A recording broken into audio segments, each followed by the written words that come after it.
ഒരാൾ പറയരുത് നിന്റെ കയ്യിലെ ലോക്കറിന്റെ താക്കോലുണ്ടെന്ന്. അതിന് താക്കോൽ എന്റെ കയ്യിലില്ലല്ല.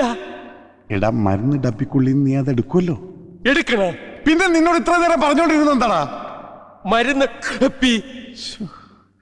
അതെ, അതിനകത്തുനിന്ന് ആ താക്കോലെടുത്ത് മറ്റെവിടെയെങ്കിലും ഒളിപ്പിക്കണം. അത്രേ ഉള്ള? അത് ഞാൻ ഒളിപ്പിക്കാം. ആരും അറിയരുത് അത് നിന്റെ കയ്യിലുണ്ടെന്ന്. ഒളിപ്പിച്ച് കഴിഞ്ഞ പിന്നെ എന്റെ കാണൂലല്ലോ. എങ്കിലും അത് നിന്റെ കയ്യിലാണല്ലോ ഉണ്ടാവുക. എന്റെ കയ്യിലില്ലല്ലോ, ഞാൻ ഒളിപ്പിച്ചു കഴിഞ്ഞില്ലേ. എടാ, നിന്റെ കയ്യിൽ വന്നതിന് ശേഷമുള്ള അത് ഒളിപ്പിച്ചു വെക്കുക. ഒളിപ്പിച്ചു കഴിഞ്ഞ പിന്നെ എന്റെ കാണൂലല്ലോ. എടാ കഴുത, താക്കോൽ എവിടെ നിനക്ക് അറിയില്ലേ? മരുന്ന് കപ്പിയില്ലേ? ഇപ്പോഴല്ല, പിന്നെ അത് അവിടെ നിന്ന് എടുത്തതിന് ശേഷം. അപ്പൊ എന്റെ കയ്യില്, പിന്നെ ഞാനത് ഒളിപ്പിച്ചു വെക്കുമല്ലോ, അപ്പൊ എന്റെ കയ്യിൽ കാണൂലല്ലോ. എടാ, നിന്റെ കയ്യിലുള്ളത് കൊണ്ടല്ലേ നീ അത് ഒളിപ്പിക്കുന്നത്. ഒളിപ്പിച്ചു വെക്കുന്നുണ്ടല്ലേ കയ്യിൽ ഇല്ലാന്ന് പറഞ്ഞത്.